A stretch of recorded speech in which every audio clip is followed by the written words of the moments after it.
Hey guys, tonight we're going to tell you a story you might think you've heard before, but never quite like this.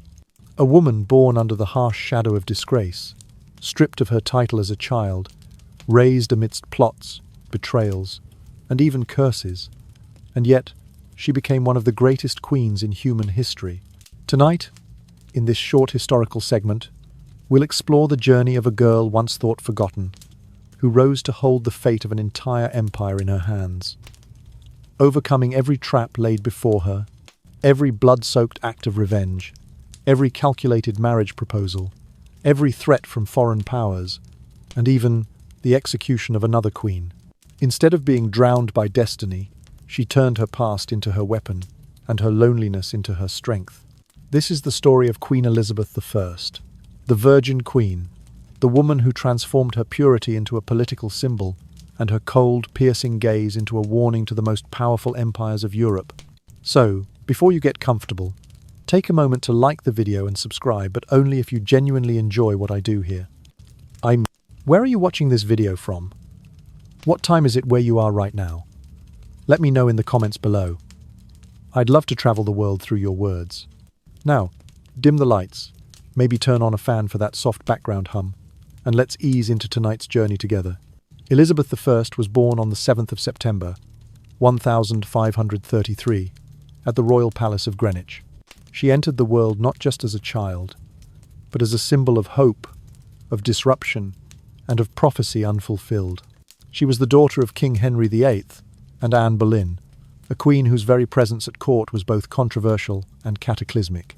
Elizabeth was the second daughter of Henry VIII.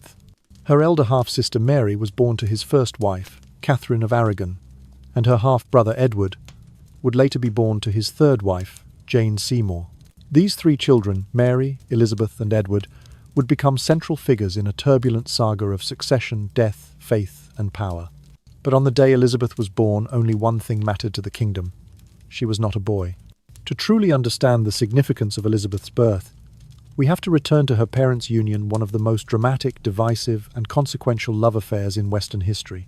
Henry VIII, a king both adored and feared, was desperate for a male heir. His marriage to Catherine of Aragon had brought him only one surviving child, Mary, and as Catherine grew older, the prospect of bearing a son faded. Henry, restless and determined, turned his eye toward Anne Boleyn, a lady-in-waiting with a sharp mind, a captivating presence, and ideas that leaned toward religious reform. Yet, under Catholic canon law, divorce was forbidden. Henry petitioned Pope Clement VII to annul his marriage to Catherine, arguing that it had been cursed from the start. But Rome refused. And so, in an act that would change the course of history, Henry broke from the Roman Catholic Church, declared himself the head of a new Church of England, and married Anne Boleyn in what he considered a legal and holy union. Anne Boleyn represented something new and dangerous. She was not only the reason Henry abandoned Rome, she was also aligned with scholars and thinkers who questioned the Church's authority. Her marriage to Henry symbolized political defiance, religious rebellion, and the birth of a new era. Elizabeth was born into this storm, and though her father celebrated her birth, the court did not.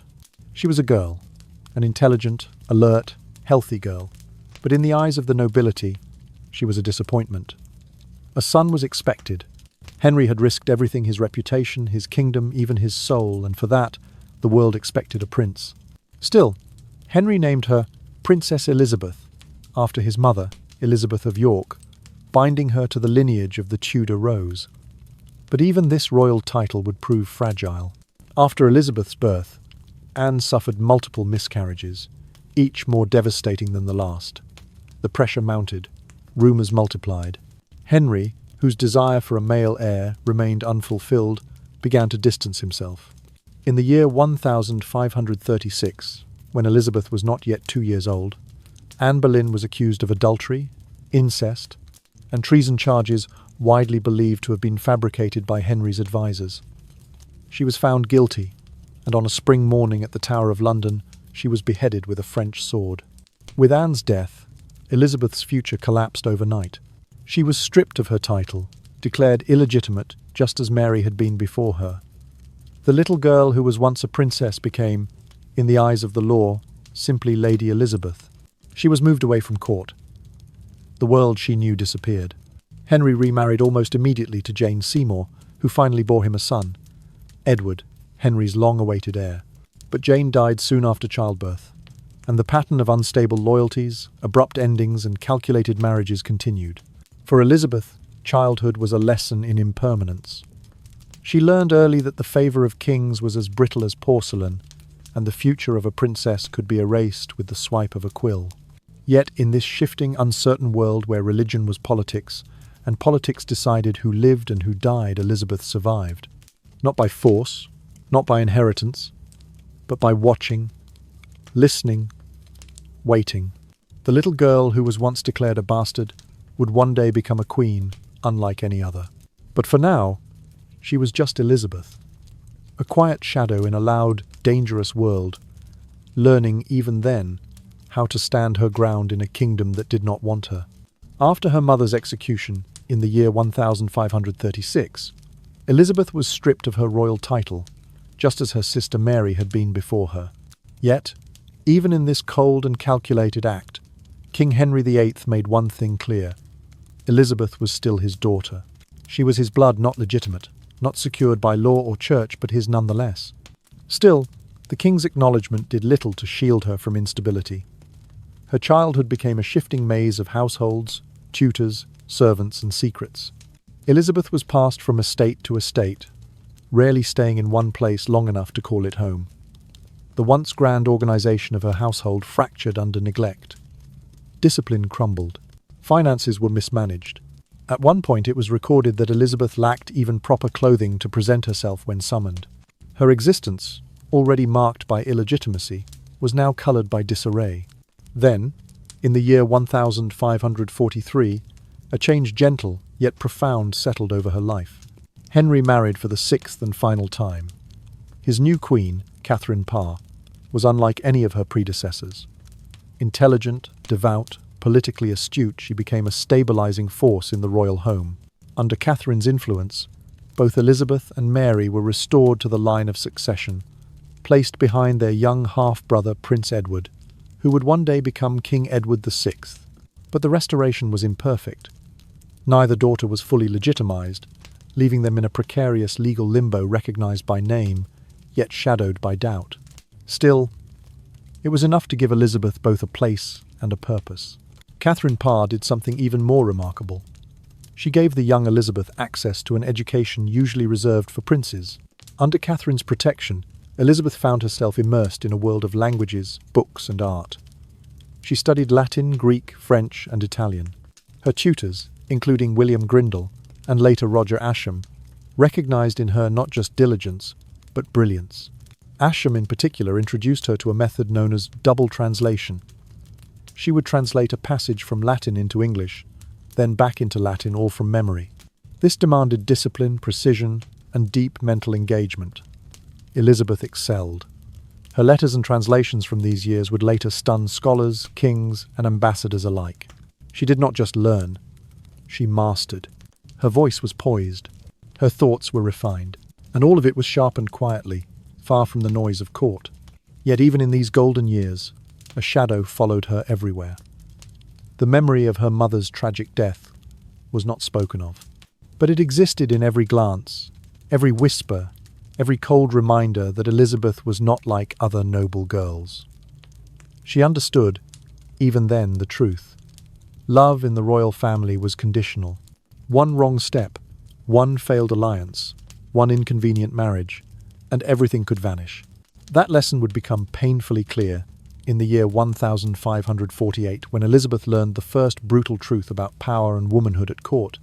Thomas Seymour, the handsome and ambitious brother of the late Jane Seymour, entered her life. Charming and bold, he had recently married Catherine Parr after Henry's death. When Elizabeth, then age 14, lived under Catherine's care, Thomas would visit her chambers at dawn, sometimes slipping in while she was still undressed. He tickled her. He embraced her. He called it play. Others called it something else. Whether out of infatuation, confusion, or simply fear, Elizabeth did not know how to refuse him. But when Catherine Parr walked in on the two one morning, in a moment that would have stained a lesser woman forever, Elizabeth was swiftly removed from the household. The gossip spread like wildfire. Whispers rose. And by the time the scandal settled, Thomas Seymour had been arrested, accused of treason, and executed on the 20th of March, 1549. Elizabeth was cleared. She was not guilty of anything, but she had learned. She had learned that the desires of powerful men could ruin her, that her name could be twisted. That innocence was no shield in a world ruled by rumour. From that moment on, she vowed to protect something as precious as any crown, her reputation. She would never again allow her name to be used as a weapon. She would never again be someone's pawn, not for desire, not for politics, not for survival. She had looked into the fire and stepped out whole. The girl who was once a discarded daughter was beginning quietly, delicately, relentlessly to forge the mind of a queen. In the year 1547, when King Henry VIII died, Elizabeth was only 14 years old. Her younger half-brother, Edward VI, ascended the throne at the tender age of 9. Because of his youth, the kingdom fell into the hands of a regency council, led by his uncle, Edward Seymour, Duke of Somerset. Under Seymour's guidance, England accelerated its religious transformation, shifting firmly toward Protestantism, a radical departure from the Catholic rule that had once defined Tudor England. During this period, Mary, Elizabeth's elder half-sister, became a focal point of anxiety and resistance. Mary was a devout Catholic, unwavering in her faith and defiant toward the reforms sweeping through Parliament and the Church. Elizabeth, though raised in an environment softly influenced by Protestant ideas, remained strategically silent. She kept her beliefs carefully guarded, revealing nothing. While Mary openly opposed the new Protestant changes enacted under King Edward, Elizabeth maintained a careful and inscrutable neutrality. This quiet division would plant deep-rooted tension between the two sisters. By degrees, their relationship grew cool and distant, strained by the widening rift in belief and loyalty. Then, in the year 1553, King Edward fell gravely ill. Fearing that Mary, a Catholic, would succeed him and reverse the religious reforms, the Protestant leaders of the council sought to alter the line of succession. They selected Lady Jane Grey, a 15-year-old noblewoman and great-granddaughter of Henry VII, as their preferred Protestant queen. When Edward died, Lady Jane was proclaimed queen, but her reign lasted only 9 days. Mary, supported by a powerful wave of public approval and righteous conviction, marched on London. The people rose with her. The nobility switched allegiance. Jane was swiftly deposed. Mary stood before the throne her mother had once occupied. Elizabeth, meanwhile, stood silent, neither fully with Mary nor with Jane, her neutrality a shield. When Mary triumphed, Elizabeth congratulated her. It was the only safe thing to do, but the shadow did not fade. A year later, in the year 1554, Sir Thomas Wyatt led an uprising against Mary's rule, publicly opposing her marriage to Philip of Spain and her Catholic restoration. The rebellion was quickly crushed. Yet suspicion fell upon Elizabeth.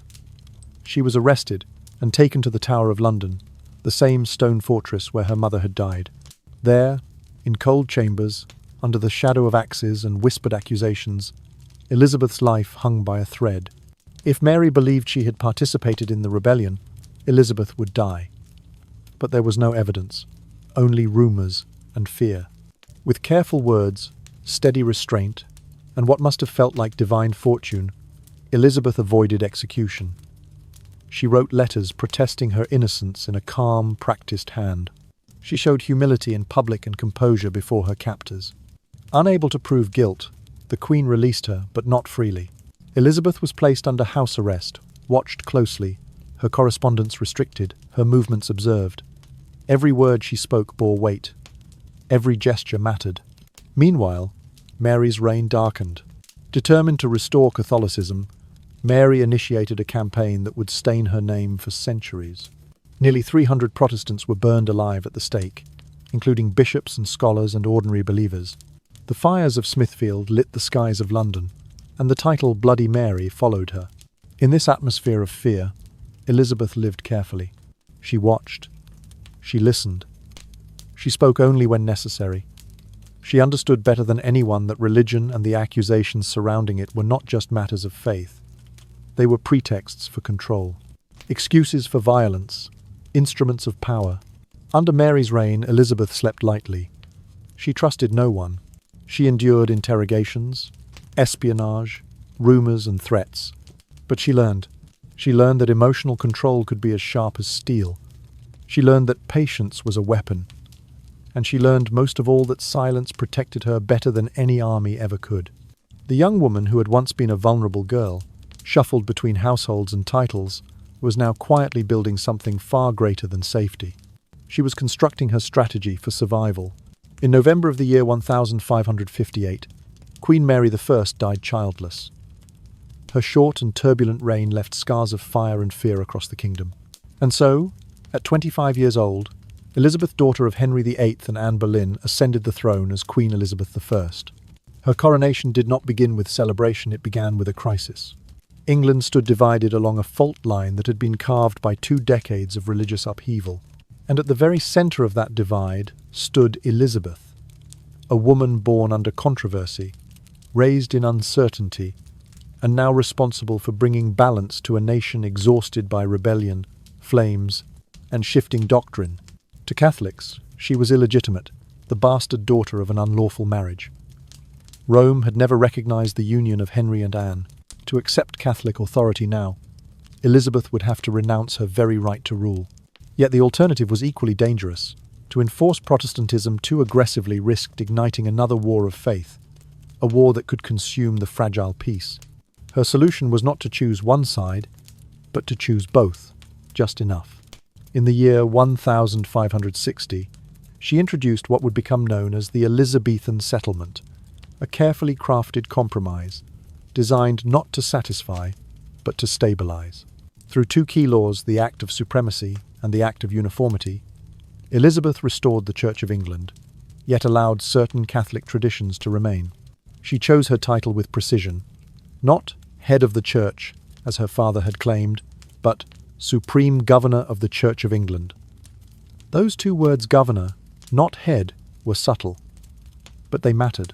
They soothed those who protested that a woman should not lead the Church, and they signalled to foreign powers that Elizabeth was not blindly tearing away from tradition. Still, compromise rarely brings gratitude. To the most devout Catholics, she was a heretic usurper, a queen with a stained birth, and no spiritual authority. To the Puritans, she did not go far enough. They wanted plain churches, strict doctrine, and full rejection of any Catholic ritual. Neither faction was satisfied. Both resented her policies. But both were held in check, just enough room to breathe, not enough room to revolt. This was Elizabeth's strategy for survival and for dominion. She kept balance by holding every side in tension. She would use this method for decades, never crushing her enemies fully, never trusting her allies completely. Every faction remained suspended, controlled by favour, fear, and ambiguity. This was how she kept England hers. On the 15th of January, 1559, Elizabeth was crowned at Westminster Abbey. Against the cold stone and glittering gold, she stood radiant in white and silver, a living rebuke to the shadows that had chased her since birth. London celebrated. Bells rang through the city. People flooded the streets not just to praise a new monarch, but to breathe again after the iron grip of Mary's Catholic restoration. For many, Elizabeth was not just a queen, she was a relief, a promise, a kind of dawn, and as her reign unfolded, so did a myth. She became known as the Virgin Queen, not simply because she refused to marry, but because she made that choice into a symbol of sovereignty. She was a woman who gave herself fully to the throne, as though England itself was her spouse. Her refusal to wed was not weakness, it was power. Artists painted her as Diana, goddess of the hunt, as Estrella, the maiden of justice, as the sun, radiant and untouchable. Poets compared her to the Virgin Mary, yet also to Alexander, a woman, but also a monarch, a maiden, but also a force.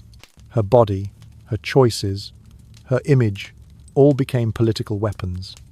Some would call it manipulation, others, genius, but all would remember her not as someone who followed the old paths, nor as someone who surrendered to pressure, but as a queen who carved a middle road in a world that demanded war. She was Elizabeth, unmarried, unbowed, unbroken, and the world was watching. After ascending the throne, The greatest pressure Elizabeth faced was not war or treasury, but marriage and the demand for an heir. The council, foreign ambassadors, even poets and pamphleteers repeated a single fear. If the Queen died without a child, England would descend into civil war, or worse, become prey to foreign invasion. But Elizabeth knew more clearly than any of them that marriage meant surrendering power. If she wed a foreign prince, England would become an extension of his empire, as her sister Mary had shown when she married Philip II of Spain. If she chose an English nobleman, every other noble family would fume with jealousy and suspicion, turning court into a battlefield of rivalry and revenge. So Elizabeth perfected a new kind of strategy: refusal without rejection. She accepted proposal after proposal from the King of Spain, the Archduke of Austria, the Prince of Sweden, the Duke of Anjou, even the son of the Duke of Norfolk. But she never said yes. She hinted. She delayed. She negotiated, then stepped back just before the threshold. Suitors left meetings believing they were favoured only to find, months later, that the Queen had moved on to someone new.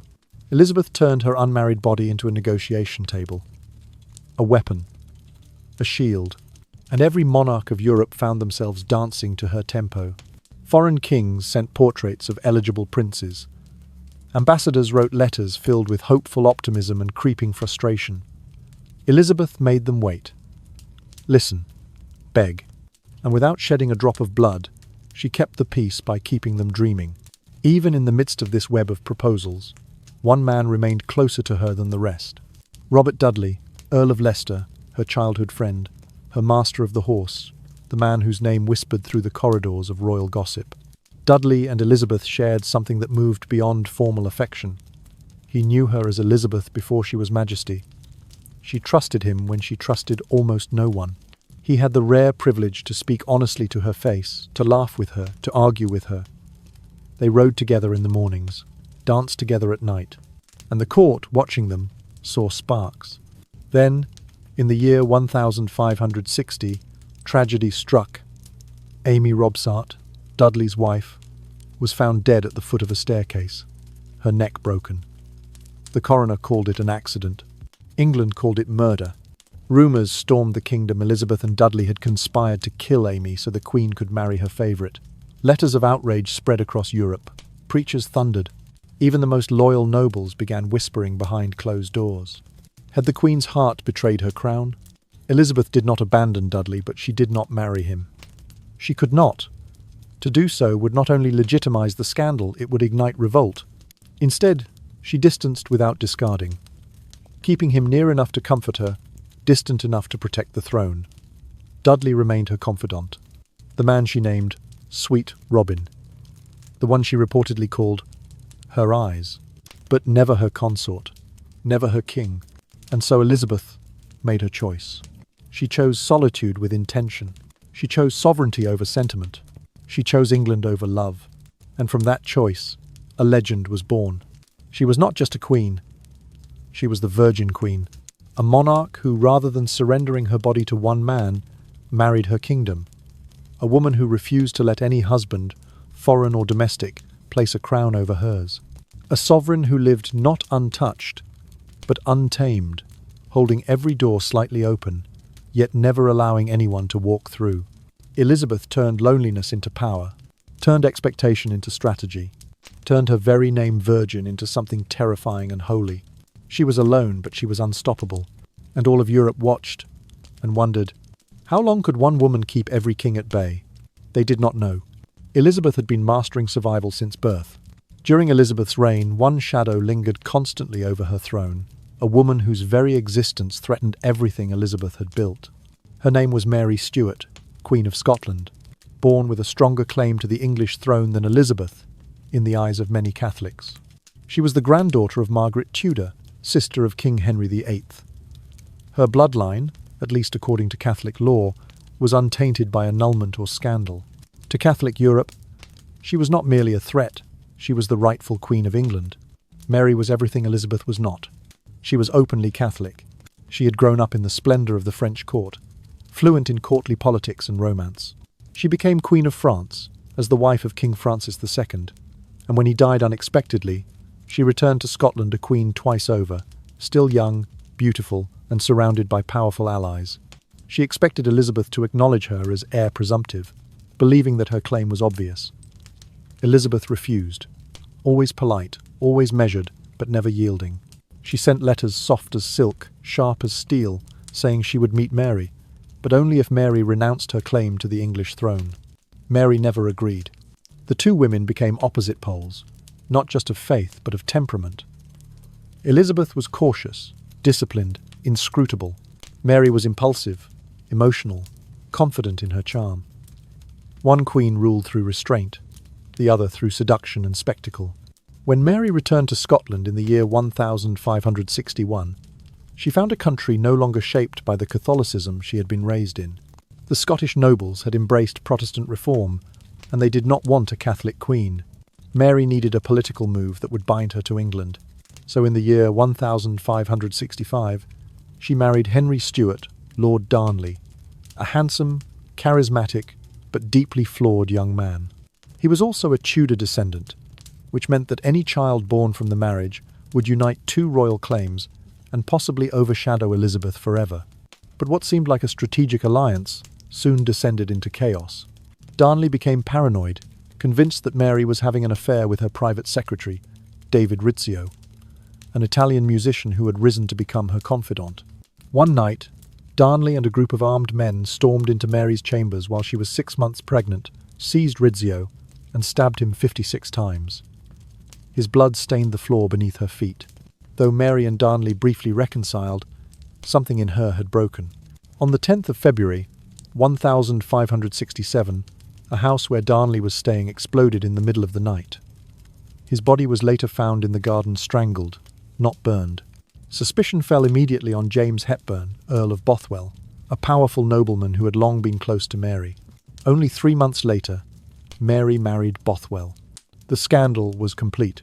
Across Scotland, nobles rose in fury. They accused Mary of conspiring to murder her husband. They raised armies.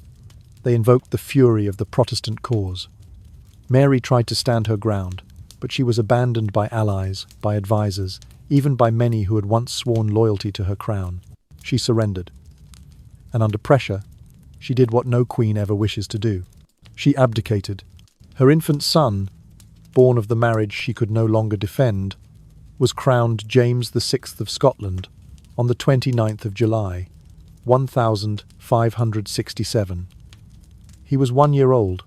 As for Mary, she was imprisoned, locked away in Lochleven Castle, isolated from power, from the world, from the throne she believed was hers by divine right. In the quiet of those stone walls, she could only think of one thing.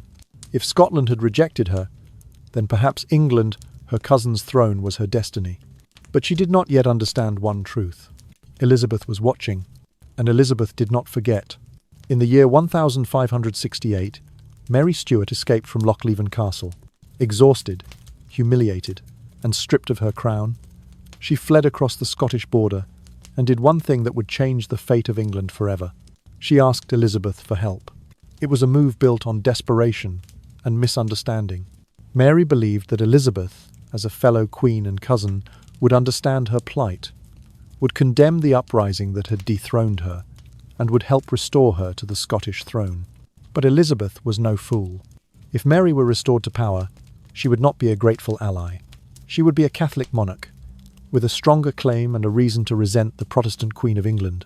And if Mary remained free in England, she would become a living banner for every Catholic rebellion waiting for a spark. So Elizabeth did what she always did best. She chose the middle path. Mary was not imprisoned in chains. Instead, she was housed in luxury estates, under constant watch, living in a gilded cage. She had servants, letters, meals fit for royalty, but she was never free. From that moment on, Mary became the most dangerous woman in England, not because of what she did, but because of what she could inspire.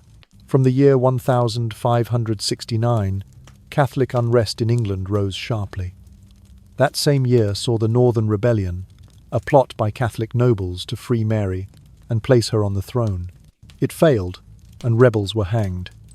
But it marked the beginning of something darker. Then, in 1571, came the Ridolfi plot, named after an Italian banker who served as go-between. The plan was bold: use Spanish troops to invade England, kill Elizabeth, and marry Mary to the Duke of Norfolk, making her queen. The Spanish ambassador approved. The Pope approved. Elizabeth discovered everything. She did not panic. She tightened laws against Catholic recusants, pushed harder on Protestant reforms, and executed the Duke of Norfolk. But she did not yet touch Mary. Not directly, because Elizabeth understood something few others did. If she executed Mary without undeniable justification, she would create a martyr, a Catholic saint, a symbol stronger dead than alive. So Elizabeth waited, and Mary waited. Years passed in this dangerous silence. Mary wrote letters. She begged to be freed. She demanded to be tried or released. Elizabeth gave her neither. She stalled, measured, postponed, neither accusing nor absolving. But prison has a way of turning hope into anger, and anger into recklessness. In the year 1586, Mary was drawn into what would become her fatal mistake, the Babington Plot. Mary began corresponding with young Catholic rebels who were planning to assassinate Elizabeth and place Mary on the throne with help from Spain. But Mary did not know that every letter she sent hidden inside beer barrels, written in cipher, was being intercepted and decoded by Francis Walsingham, Elizabeth's spymaster. Every word was read before it ever reached its intended destination. Finally, Mary wrote a letter approving the assassination plan. That was all Elizabeth needed. After 18 years of captivity, Mary was placed on trial for treason. She defended herself with tragic logic. "I cannot betray a kingdom I never ruled." But the verdict was already sealed. On the 8th of February, 1587, Elizabeth finally signed the death warrant. She did it reluctantly, hours before dawn. And afterward, she claimed it had been sent without her consent, blaming her counsel perhaps to quiet her own conscience. Mary Stuart was led to the execution block wearing a crimson gown, the Catholic colour of martyrdom. In her hand, she held a crucifix. Her last words were a prayer in Latin. The axe fell. Her head was severed. But even in death, Mary caused upheaval. Because that red dress did what she could not do in life, it turned her into a symbol, a Catholic martyr. Letters of outrage flooded from the courts of France, Rome, and Spain. Philip II of Spain, once rejected by Elizabeth as a suitor, now swore divine vengeance. The tension between England and Catholic Europe was no longer an ember. It was an open flame. And soon, it would become a war. After the death of Mary Stuart, Philip II of Spain, once the husband of Mary I, and once a suitor rejected by Elizabeth, declared what he called a holy war against heresy. In his eyes, Elizabeth had not only killed a Catholic queen, she had defied Rome, rejected his hand, and dared to rule without submission to God's earthly authority. And for Philip, that was unforgivable. He began preparing a fleet unlike anything Europe had ever seen. The Spanish Armada. More than 130 ships. Over 30,000 soldiers and sailors. Ships filled with weapons, priests, and banners carrying the blessing of the Pope himself. Its mission was clear: invade England, overthrow Elizabeth, restore Catholicism. The danger was unlike anything England had ever faced. A Catholic superpower, a queen excommunicated, a country divided in faith. If the fleet landed, England might not survive. The Tudors might fall. History, as the English knew it, would end. But Elizabeth did not tremble. While courtiers fretted and divines prayed, Elizabeth stood calm, measured in public, ruthless in private. She fortified her navy, not with giant galleons like Spain's, but with fast, maneuverable ships designed by John Hawkins and captained by daring privateers like Sir Francis Drake. She used money sparingly. She delayed decisions long enough to avoid crippling taxes or panic. Most critically, she kept England united in purpose, reminding Protestants and Catholics alike, if the Spaniards win, no one in England will be safe. Then came the year 1588. The Armada approached the English Channel, dark sails rising like a storm on the horizon. England's watchers lit beacon fires along the coasts. Church bells rang. Drake famously refused to leave his game of bowls, saying there was time to finish the match and still defeat Spain. The Spanish fleet, anchored near Calais, prepared to link with the Duke of Parma's army in Flanders. England needed a miracle. They made one. On the night of the 7th of August, the English sent 8 fire-ships vessels soaked in pitch, set ablaze, and let loose toward the Spanish line. The effect was chaos. The Spanish captains panicked, their formation shattered. Then came the wind.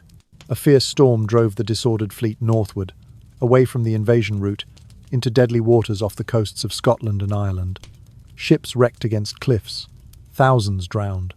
Others froze on their broken decks. Of the more than 130 ships that left Spain, fewer than half returned. Some limped into port rotted, torn, skeletal. Others vanished beneath the sea forever. England had won. The victory was not just maritime, it was mythic. Elizabeth, ever the master of symbolism, reinforced the legend. She rode out to Tilbury, where her troops awaited a possible Spanish landing. Dressed in armour, she addressed them standing before men who would have died in her name. And she said, "I know I have the body of a weak and feeble woman, but I have the heart and stomach of a king, and of a king of England." With those words, she became more than a monarch. She became a symbol of nationhood. The triumph over the Armada marked not merely victory, it marked the birth of something larger, the Elizabethan Age, a time of theatre and poetry, of exploration and maps redrawn, of English identity no longer rooted in the church but in the Queen herself. She was the Virgin Queen, not married not even to a man but married to England. A queen who survived plots, invasions, betrayals and storms by strategy, by instinct, and by something almost like faith. Elizabeth had not only kept her crown, she had turned it into an era. After the death of Robert Dudley, the man Elizabeth had loved perhaps more deeply than she ever admitted, another figure stepped into the shimmering circle of her favour. Robert Devereux, Earl of Essex. He was Dudley's stepson, a boy of charm and beauty, with the restless brilliance of youth.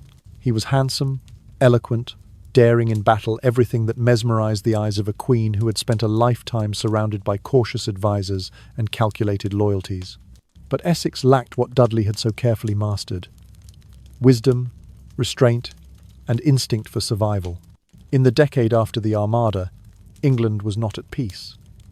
Rebellions simmered in Ireland, defiance against English rule growing dangerously bold. Elizabeth, weary from decades of decision, sent Essex to crush the uprising. It was his chance to rise to the level of the legends before him. Instead, it became the downfall of them both. In the year 1599, Essex rode to Ireland with an army and a mandate for control. But instead of victory, he achieved something far smaller: parley, hesitation, and failure. His negotiations with the Irish leaders, made without permission, and built largely on pride and desperation, infuriated Elizabeth. He had disobeyed. He had failed. And worst of all, he had returned to England without permission. For the first time in 20 years, he burst unannounced into the Queen's private chambers, dishevelled, demanding explanation and comfort.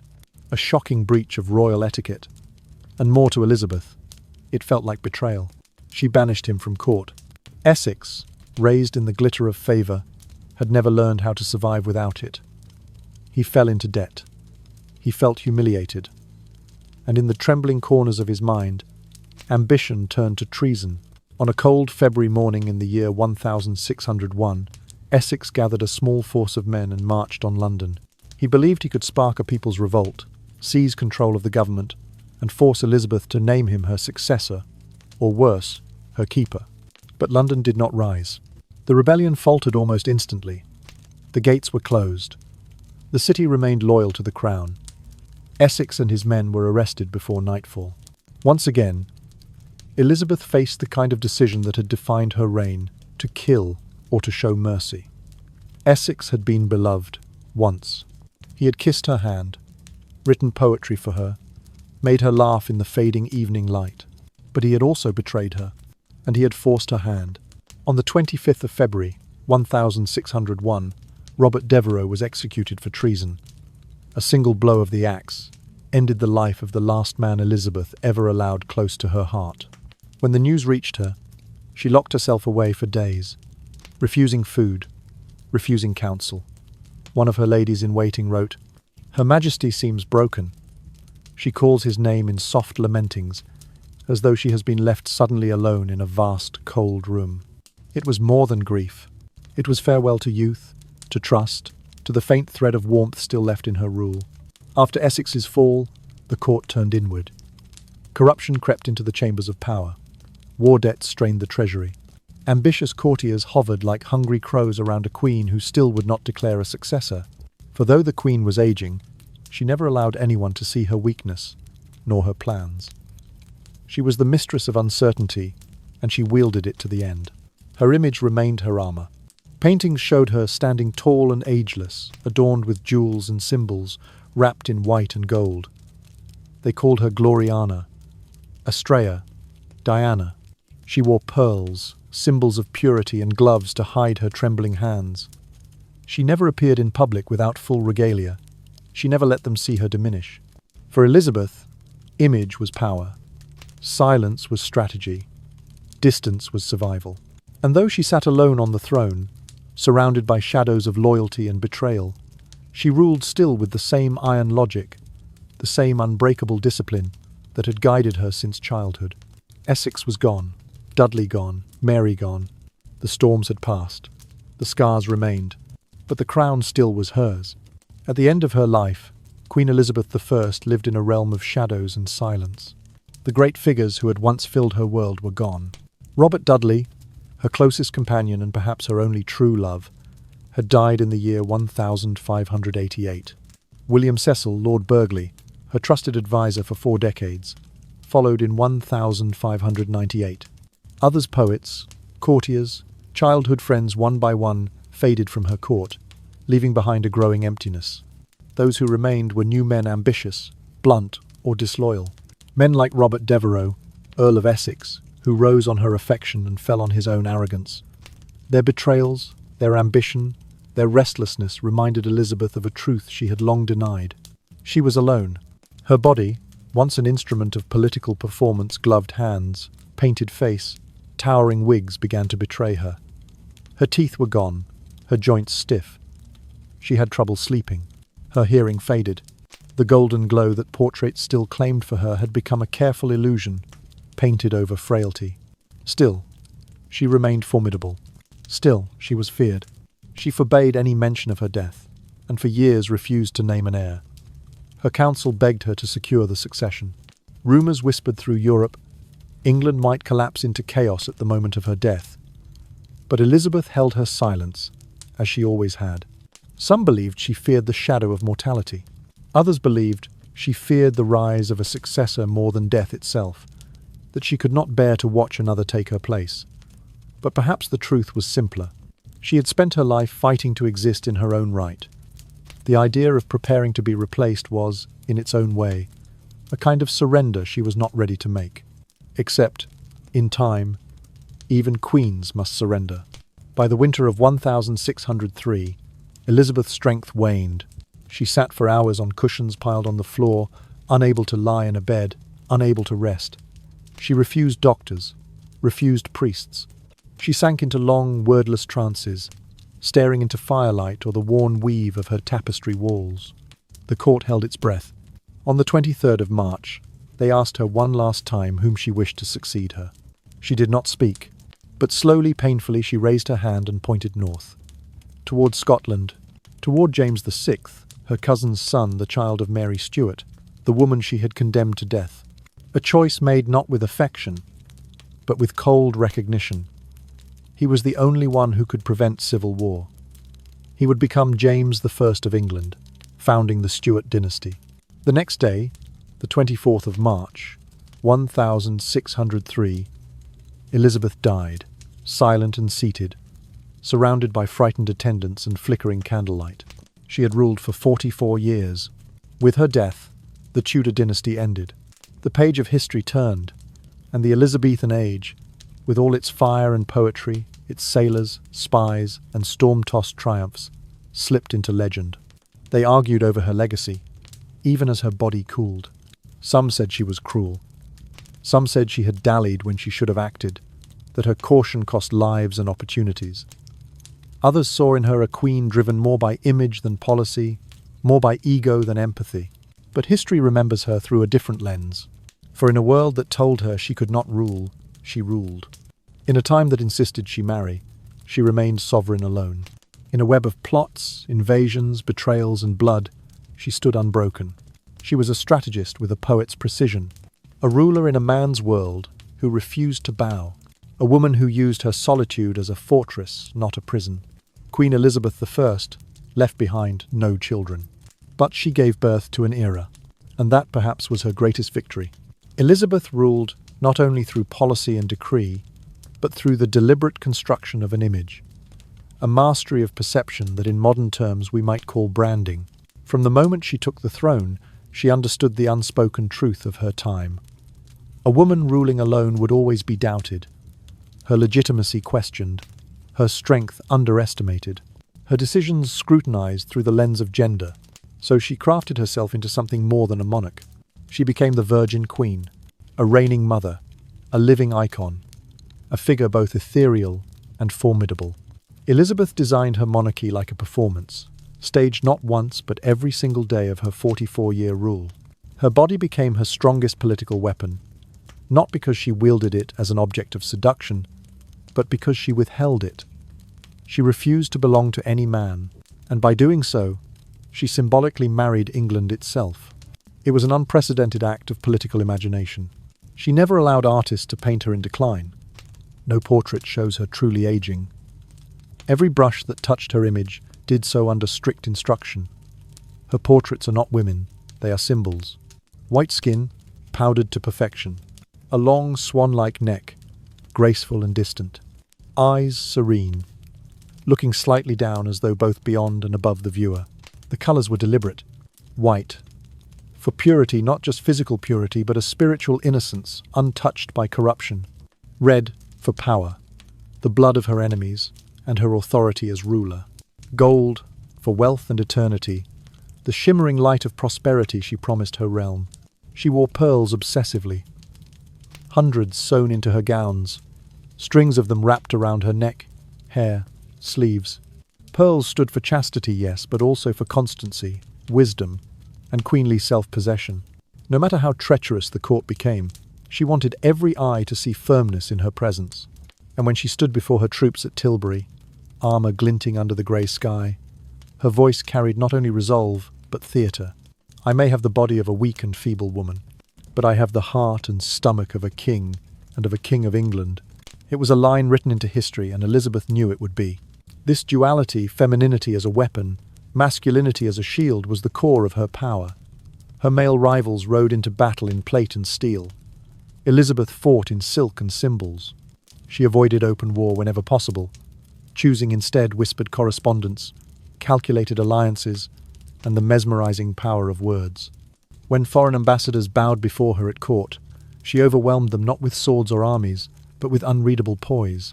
She delighted in speaking multiple languages fluently: French, Latin, Italian, sometimes switching mid-sentence, just to make a point. I hear your king speaks no tongue but his own. Elizabeth kept European monarchies guessing, constantly wondering if she would marry, ally, betray, or invade. In every game of diplomacy, she made herself unpredictable, unreadable, and dangerously desirable as a political partner.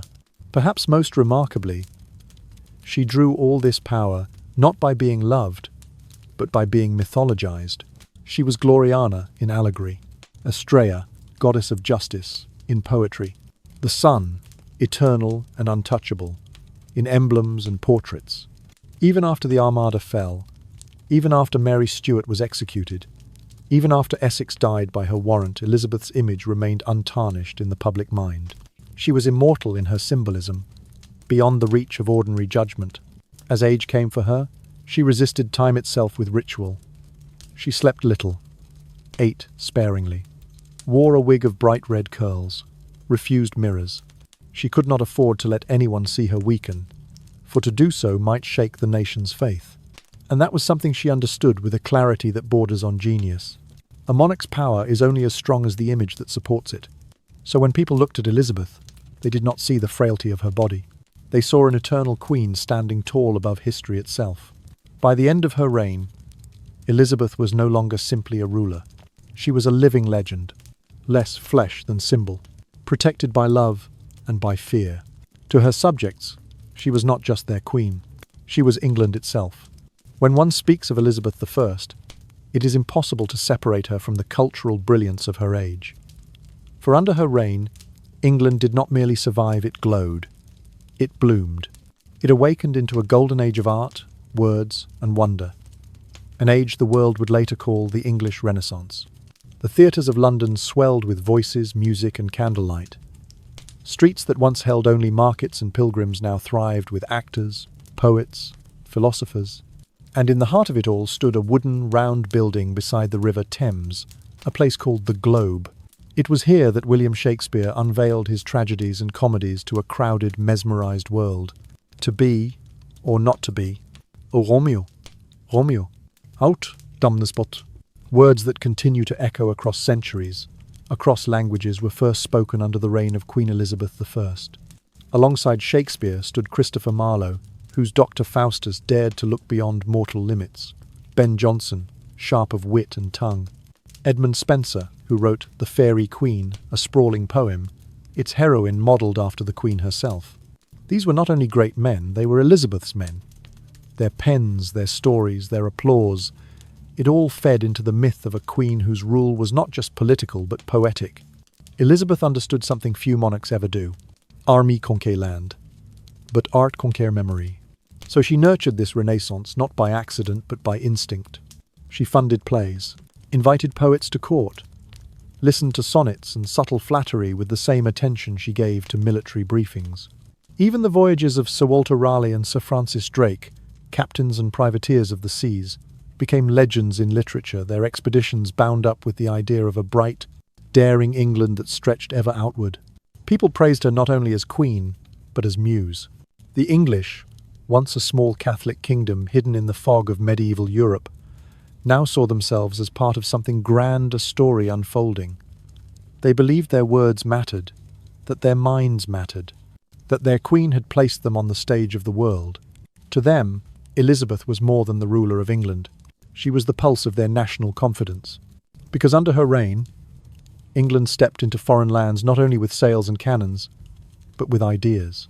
In the year 1600, Elizabeth signed a charter for the East India Company, a trading body that would become the beating heart of a global empire. It was not yet an empire then. There were no crowns in India, no colonies in America. But the seed was planted. Commerce, exploration, culture, all were blossoming under the silk-shadowed hand of a woman who had never left her island. And yet, she did not call herself empress. She did not boast of conquest. She stood still, letting the world place those crowns upon her without her asking. In her presence, words lifted, paintings glistened, seas widened into maps.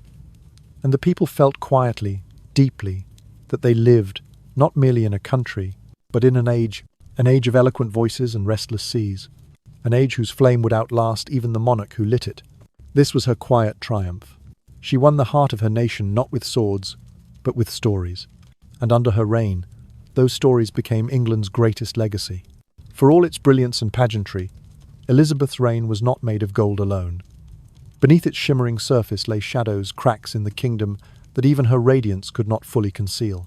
The wars she waged, especially the war against the Spanish Armada in the year 1588, came at enormous cost.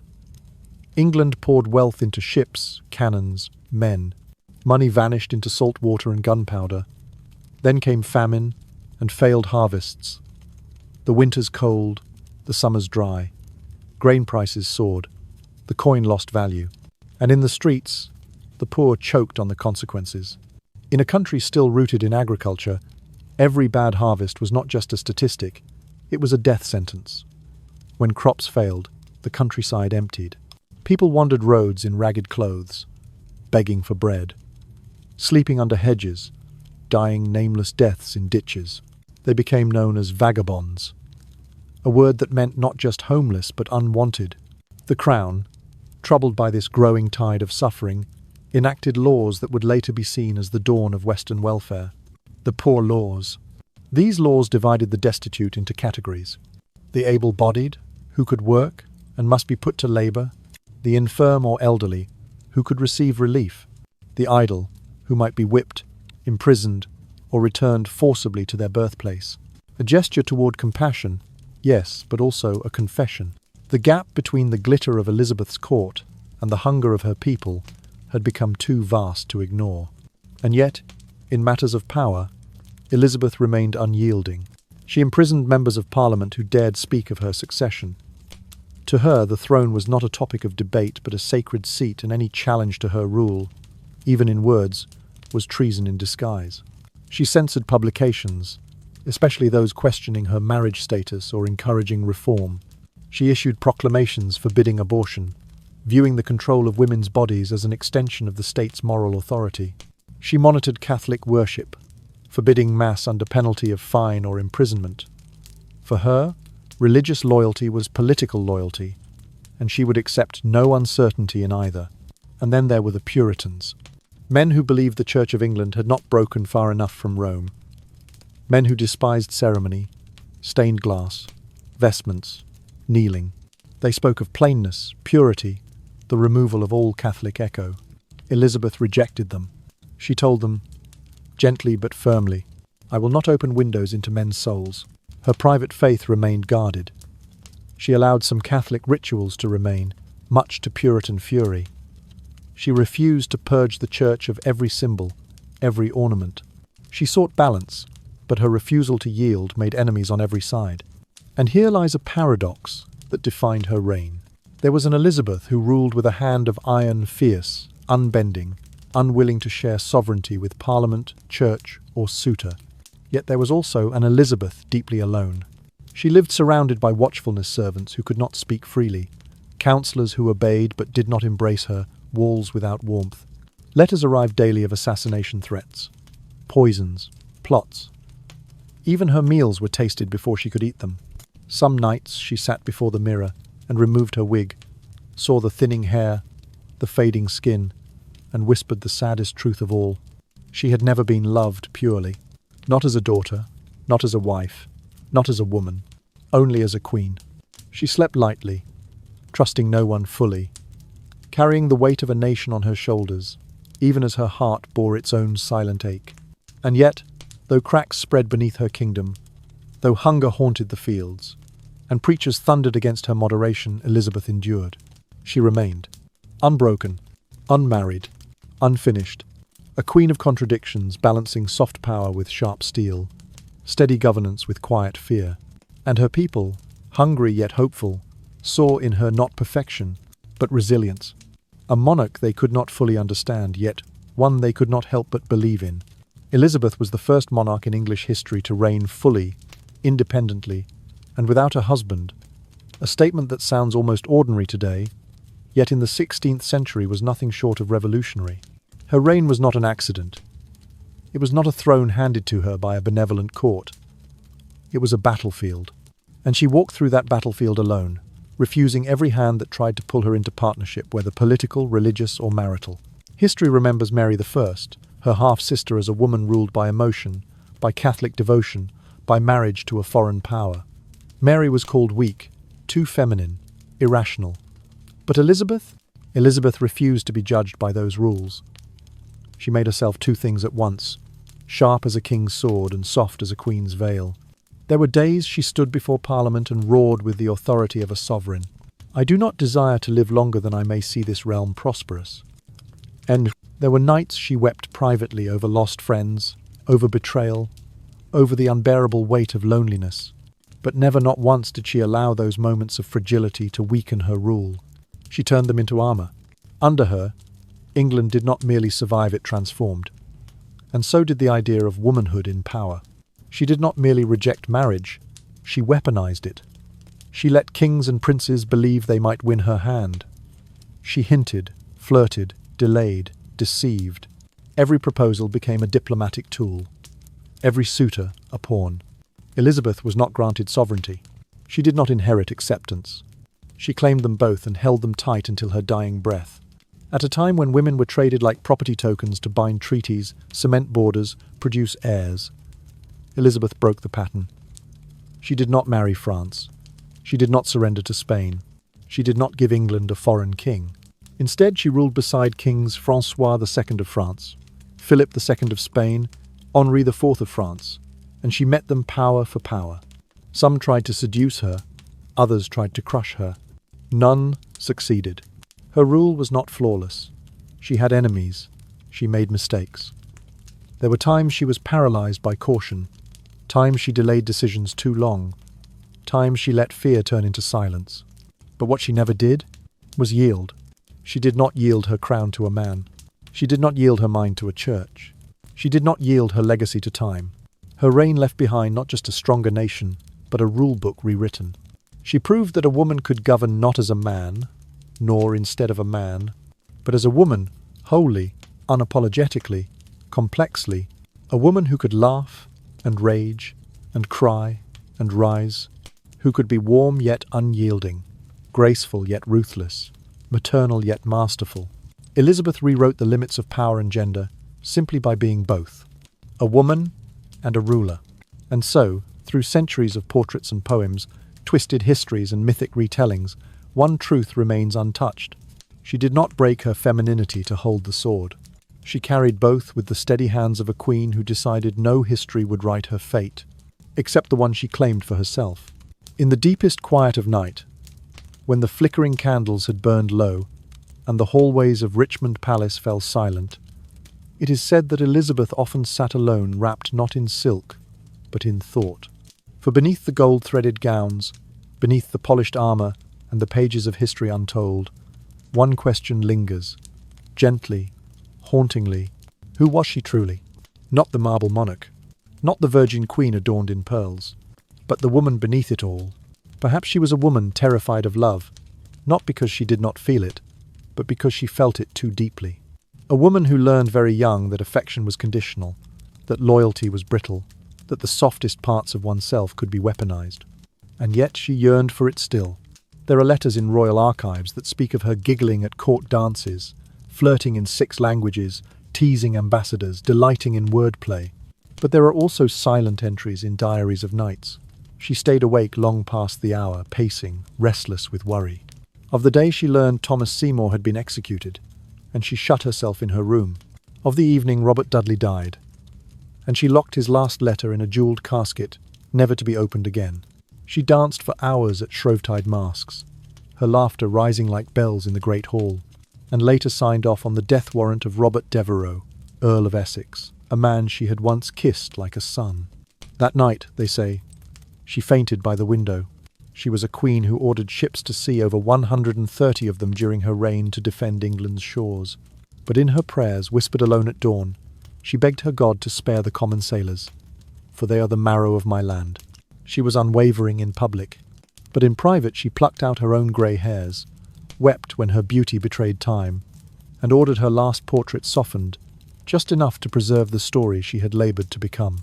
Hers was a life of performance and power, a life where every eye watched, every smile judged, every silence interpreted.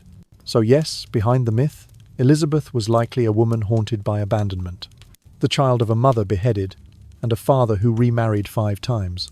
The girl who never had a safe lap to sit in, who heard whispers of her illegitimacy, who understood before she could spell her own name that love was fragile and safety was never guaranteed. And perhaps that is why she built her throne higher than any before her, why she turned chastity into sovereignty and solitude into a kingdom. The legend of the Virgin Queen was not mere propaganda, it was defense. The shield of a woman who feared she might be discarded like Anne Boleyn, or forgotten like Mary Tudor, or overpowered like countless queens in century past. It was the armour she wore not against armies, but against abandonment.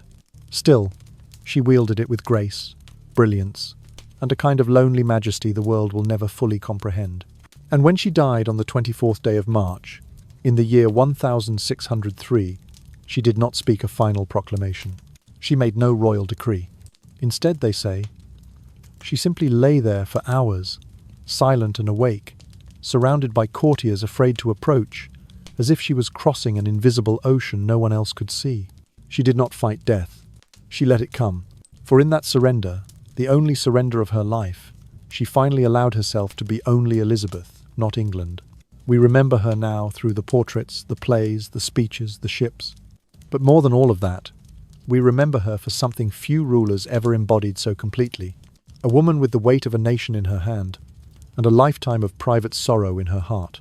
Not perfect, Not gentle, not easily forgiven by history, but unforgettable. As Shakespeare, her own subject, her own witness, wrote once, "She shall be loved forever, not to be imitated, but to be remembered." And so she is.